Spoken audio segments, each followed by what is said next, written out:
ladies and gentlemen, welcome to Dirk's Unboxing. We're still at Emperor's Palace in the Bio Bubble. Next to me is one half of the main event, the long-awaited super middleweight showdown between the veteran Liebenberg and the guy next to me, Rowan Campbell. Welcome, Rowan. Thank you for having me.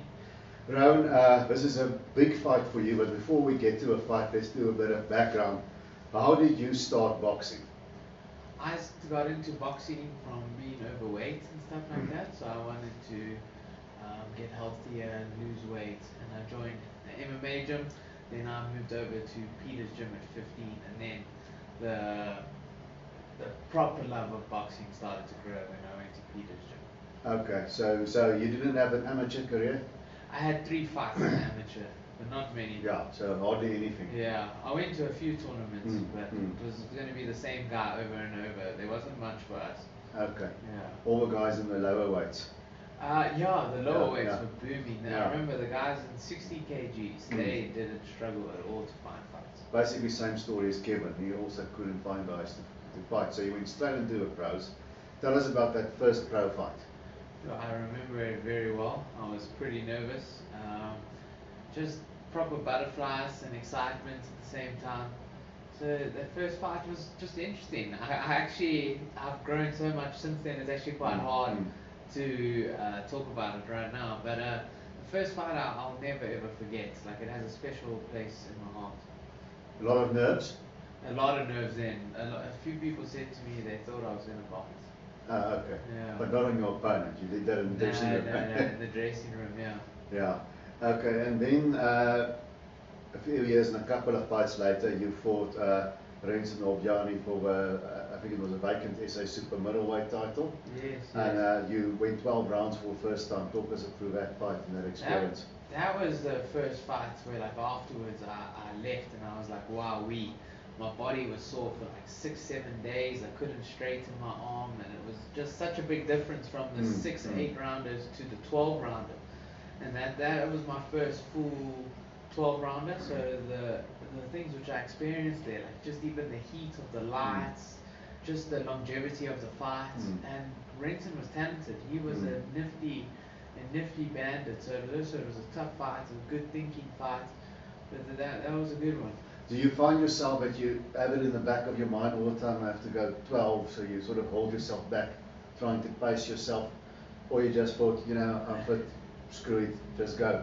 In sparring, I think like that. Yeah. But when the fight comes, no, luckily I don't. But in sparring, I'm like, I got 12 rounds, let me start slow with different people and stuff like that. But when the fight comes, I just go. Now, 2019 was a fantastic year for you. You built up a lot of momentum, 4 fights in 1 year. You had Alex Kabangu, then it was a guy there from my neck of the woods, Yanga Petani, and then after that it was Patrick Mugala, and then we ended the year with your last fight, which was Nicholas Radley. Let's start with Alex Kabangu. Alex Kabangu was a tough, awkward person to fight. He was quite strong in the ring. I remember just feeling he didn't look as strong as he actually was. Like you couldn't actually push him around and stuff like that. If I remember correctly, he also had a kickboxing background and stuff like that. I think so, yes. Yeah, so I noticed kickboxing in the ring with YouTube. him, yeah, he did 1 or 2 interesting things which a lot of other fighters never did. But yeah, Alex Kabangu was a lot tougher than he looked in an awkward manner. Like you couldn't push him around. But just an awkward fight, that one. And then Yanga Petani, he's a guy I've seen a lot there in Cape Town. He can box when he wants to. Yeah. He was also interesting because he was tall, he had whoopy hands. So from time to time you would box him, and then you would start to relax. Then he would throw his whoopy hands at you, and his punches and combinations would come out of nowhere. He was also pretty talented in his own way. And Patrick Mugala, now that was a guy that suffered his only loss at that stage to Reino Liebenberg. Yes. When Reino was going down to super middle. And Reino beat him on points, and you stopped Patrick Mugala. Tell us about that. Was it something that you had in your back of your mind, I'm going to try and stop this guy, or did it just work out like that? No, it's just worked out like that. I think I go to try and stop everyone, but the way it's happened and the way everything stepped into place, I didn't word myself too well there, but I I really wanted to beat Patrick because that one there was a lot of nerves and pressure on me to win. A lot of people thought I was going to lose and stuff. So that one I really wanted to knock him out, yes, but more I wanted to win. Like just because of all the chirps and comments, like everyone thought I was going to lose. So that one I had a focused goal to beat Patrick. Now Nick Radley, that was an interesting fight for me also. One of your best performances, I would say. You fought a guy who was a skyscraper, very tall guy. Yeah. How did you negate that reach and height? Yeah, it all came down to Pete's game plan, eh? Pete would tell me like drop low, change your level quite a bit, so he never knew where I was going. So it actually just fell into place quite nicely. But I was changing my level quite a bit with him to make him think I was going low, then come high, going high, then coming low. So yeah, and surprisingly enough, he let me inside quite easy. Actually, in my mind, I kept on picturing how long his reach was, and then when the fight came, it wasn't as big as like my mind had made it prior.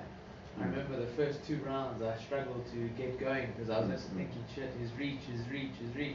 And after a while, it just came into place. And then you stopped him, and then it was going to go to Germany for the Evgeny Shvedenko fight for an IBO title. But then, of course, COVID happened, so last year was a write-off. We hope this year is not one. But then that was your last fight. How did the inactivity, do you think it affected you? That's a difficult thing now in this environment because everybody's had inactivity. Almost everybody. It's the lucky ones that kept fighting through 2020. I don't think it's affected me too much. Now that I'm here and stuff, it feels just like normal. It's actually kind of cool to stay here. It's my first time staying here. But in COVID and stuff, I definitely just ate more junk and stuff like that. So my discipline definitely declined. So this fight was awesome to bring that all back. That's the only thing I can really criticize on and be like, I got a bit lazy at home, chilling, doing whatever I wanted. You didn't do a full Tyson Fury, 14-pound sparring all night. No, that's he gets big when he does that. Yeah. Okay, how would you describe yourself as a fighter? I would describe myself as a young, ambitious, keeps on progressing fighter. You've had a lot of progress from fight to fight. Yes. So Liebenberg, how do you see him? I see Reino as a tough South African warhorse. Gotta give the man credit. I see him as a tough fighter that comes to give his fans a great performance, and naturally he comes to win. And this is a fight. There's another step up for you. So you're going to have to step it up another gear for this fight. Yeah. Do you agree? Yeah. I'm getting used to that. Yeah. Getting used to the pattern of having to step it up and stuff. Okay. They've been saying you've been knocked down in a couple of fights. You haven't got a chin. What do you say to that? I was young. I felt weak, cutting weight wrong, incorrectly.